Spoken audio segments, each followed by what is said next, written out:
उत्तराखंड में भी इस तरह के ही भूकंप के झटके महसूस किए गए। 2:53 का वो वक्त जब ये भूकंप आया। एपिसेंटर इसका नेपाल को बताया जा रहा है। 6.2 रिक्टर स्केल पर इसकी तीव्रता मापी गई है, जो कि काफी खतरनाक लेवल पर आंका जाता है। हालांकि लगातार जानकारी जुटाई जा रही है कि कहीं इस वजह से किसी तरह का जान माल का नुकसान तो हुआ नहीं।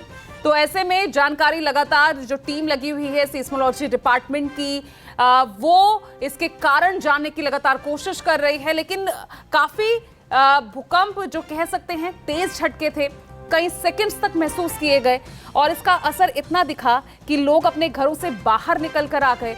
जो दफ्तर में काम कर रहे थे वो बाहर सड़क पर आ गए। काफी हलचल दिल्ली एनसीआर की सड़कों पर तो खास तौर से नजर आई।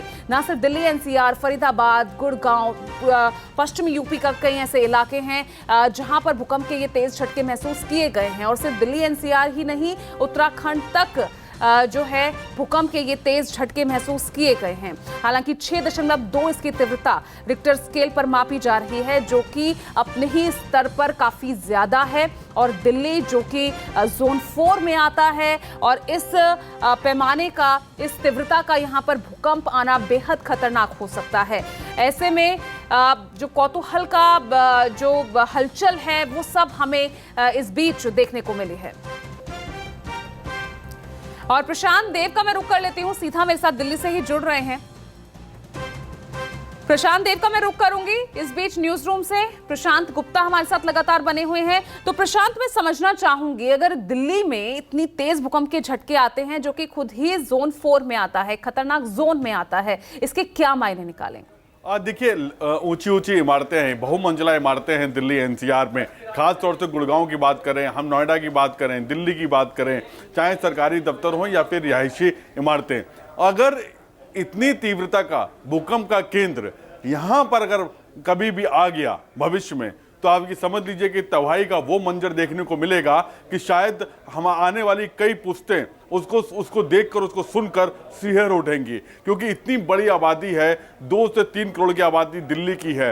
एनसीआर में अगर हम नोएडा की बात करें तो 50 लाख के आसपास यहाँ पर आबादी अब पहुंच चुकी है। पूरे गौतम बुद्ध नगर की बात करेंगे तो बहुत ज़्यादा आबादी, 20 लाख 25 लाख के ऊपर की आबादी होगी। और जिस तरह से greater Noida west, Noida central, या फिर हम बात करें जो एक्सप्रेस वे का इलाका है जहाँ पर बड़ी बड़ी रिहायशी इमारतें बनी हैं, वहाँ पर लगातार आबादी बढ़ती जा रही है। गाजियाबाद की अगर हम बात करें तो बड़ी बड़ी इमारतें हैं वहां पर, इंदिरापुरम या वसुंधरा, ये तमाम वो इलाके हैं जहां पर बड़ी बड़ी रिहायशी इमारतें हैं। गुड़गांव की हम बात करें, फरीदाबाद की हम बात करें, तो ये पूरे आसपास का जो इलाका है यहाँ पर डेंस पॉपुलेटेड पॉपुलेशन है। और इसकी ये पूरी अगर हम आबादी जोड़ लें तो लगभग 3.5 से 4 करोड़ के आसपास की आबादी होगी इन 4-5 जो एरिए हैं जिन जिलों की हम बात कर रहे हैं।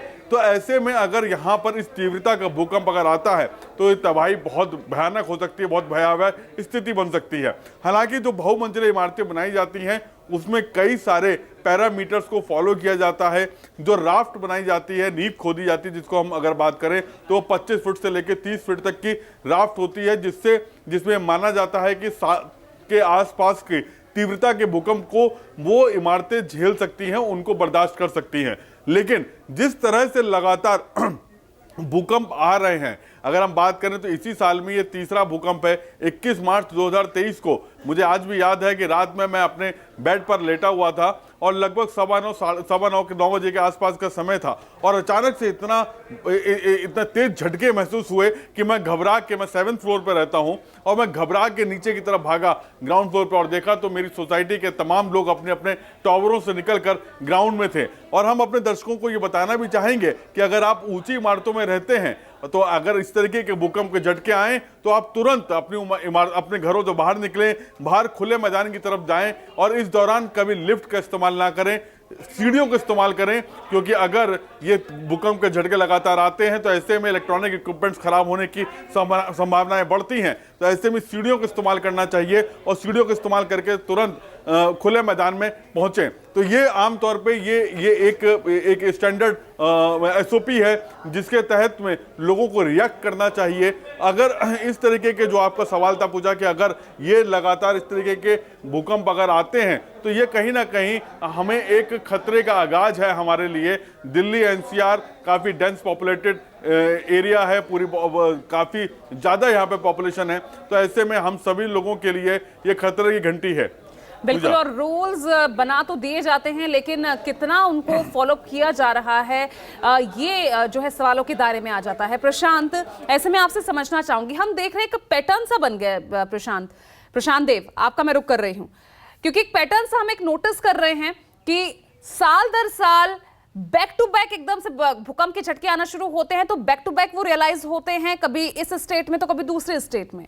इस तरह का एक पैटर्न बन गया है। तो कुछ जानकारी आप जुटा पा रहे हैं कि ये पैटर्न ऐसा क्यों होता जा रहा है? क्या हम और ज्यादा गर्त में जा रहे हैं?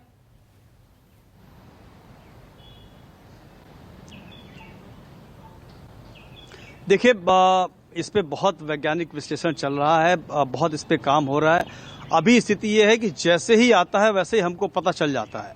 अभी स्थिति यह है कि जैसे ही मतलब भूकंप के झटके लगे, विद इन सेकेंड सबको मालूम चल जाता है, मतलब मॉनिटर बता देता है जो मौसम विज्ञान का है। लेकिन सबसे बड़ी बात यह है कि पहले से कोई अलर्ट नहीं है इसमें कि भूकंप के झटके आने वाले हैं। पहले से अगर 5 मिनट पहले भी कोई आपको ऐसा अलर्ट मिल जाए कि ऐसे झटके हैं, तो वैसा कोई मैकेनिज्म अभी नहीं है। तो अब उसमें सवाल इसी बात का उठता है कि चूंकि पहले से हमारे पास कोई प्रिवेंशन मैकेनिज्म है नहीं, सिर्फ आफ्टर इफेक्ट है, मतलब घटना होने के बाद जो आप एक्शन कर सकें, तो वो वही हमारे पास है। बिल्डिंगें जो तमाम बनती हैं, ऊंची इमारतें बन रही हैं, उसमें सारे प्रिकॉशन लिए जाते हैं। लेकिन जैसा कि मैंने पहले ही बताया कि जैसे ही आप नई दिल्ली के एरिया पार करके जो वो जोन्स हैं जहां पे कभी कोई इमारत नहीं बननी चाहिए, जहां कोई निर्माण नहीं होना चाहिए, जो सबसे ज्यादा खतरे की घंटी जो बजाते हैं, सबसे ज्यादा रेड जोन में है। वैसे तो मान लीजिए पूरा भूकंप कहां भी आएगा, कहीं विनाश करेगा, उसका कोई उपाय नहीं। लेकिन जहां आपको पता है कि सबसे ज्यादा खतरा हो सकता है, जो रिवर बेड्स हैं, जहां कभी मकान नहीं बनने चाहिए, निर्माण नहीं होने चाहिए, वहां इतने ज्यादा मकान बने हैं, इतने ज्यादा निर्माण हुए हैं कि जिसकी कोई सीमा नहीं है। मैं बात कर रहा हूं यमुना पार आपका लक्ष्मी नगर का एरिया हो गया पूरा। आप जाके वहां पे घुस के देखिए तो क्या स्थिति है। अगर भूकंप के झटके आ जाए, एक आध बार हुआ पे जो बिल्डिंग गिरी है तो तबाही मची है। और कोई, अगर मैं बार बार कह रहा हूँ, कभी ऐसी स्थिति ना आए, किसी को ये वक्त देखना ना पड़े, वो तस्वीरें ना देखना पड़े, लेकिन अगर स्थिति आ जाए तो वहां पे फिर उसका कोई उपाय नहीं है। उसी तरीके से आप पूरा, जैसे आप ओखला की तरफ जाइए, जो पूरी नदी रिवर बेड है, उस पर पूरी इमारतों का जाल बिछा हुआ है। तो वहां पे क्या होगा? वहां तो कोई ऐसे मकान भी ऐसे बिना नक्शा पास मकान है जो आपके ऑथराइज जगहों पे हैं, वहां तक कम से कम भूकंप रोधी इमारतें बनाई गई हैं। ऐसी नींव पड़ी है जिसपे कि बहुत कुछ बचाव हो सकता है। बताते हैं लोग कि बिल्डिंग घूम जाएगी, मरोड़ जाएगी, लेकिन वो नुकसान नहीं होगा, जान का नुकसान नहीं होगा, माल का नुकसान होगा। लेकिन वो जो अनऑथराइज बसावट है दिल्ली के अंदर, खासकर राजधानी में, जो पूरा यमुना के रिवर बेड पे बसा हुआ है, उसका क्या होगा? वहां की स्थिति क्या होगी अगर कोई ऐसी खराब स्थिति आती है, कोई ऐसी प्राकृतिक आपदा आ जाती है, तो वहां स्थिति क्या होगी? इसको सिर्फ और सिर्फ अंदाजा लगाया जा सकता है। उसके बाद जो आपको रिलीफ मिल सके, जो हो सके, वो उस वक्त देखा जाएगा। लेकिन कोई ऐसा मैकेनिज्म नहीं है कि आपको आधे घंटे पहले, 15 मिनट पहले कोई अलर्ट आ जाए कि भूकंप आने वाला और आप वहां पे लोगों को रेस्क्यू कर सकें, अलर्ट कर सकें, या आपके मोबाइल पे कोई मैसेज आ जाए, आप अलर्ट हो जाएं, खुली जगह पे निकल आए।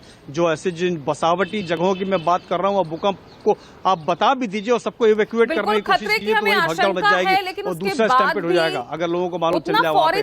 तो ऐसी कार्रवाई होते देखते नहीं है, चाहे निर्माण कार्यों की बात कर ले या जो संबंधित विभाग है उनकी बात कर ले। ऋषिकेश, सहमत हैं आप इस बात से? क्योंकि आया भूकंप, लोग आप सड़कों पर आ गए, जैसे बंद हुए वापस अपने काम पर लौट गए और वो बात भी भूल गए।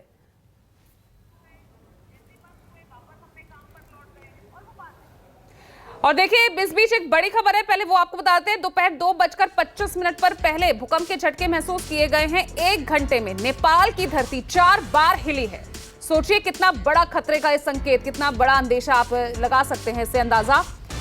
2:51 पर दूसरा भूकंप 6.2 जिसकी तीव्रता मापी गई। 3:06 पर 3.6 की तीव्रता से भूकंप आया। उसके बाद 3:20 पर कुछ ही मिनटों बाद 3.8 की तीव्रता से भूकंप के झटके महसूस किए गए। यानी 1 घंटे में नेपाल की धरती 4 बार हिली है। पहले 2:25 पर, उसके बाद दूसरा भूकंप का झटका महसूस किया गया 2:51 पर। उसके बाद तीसरे भूकंप के तेज झटके महसूस किए गए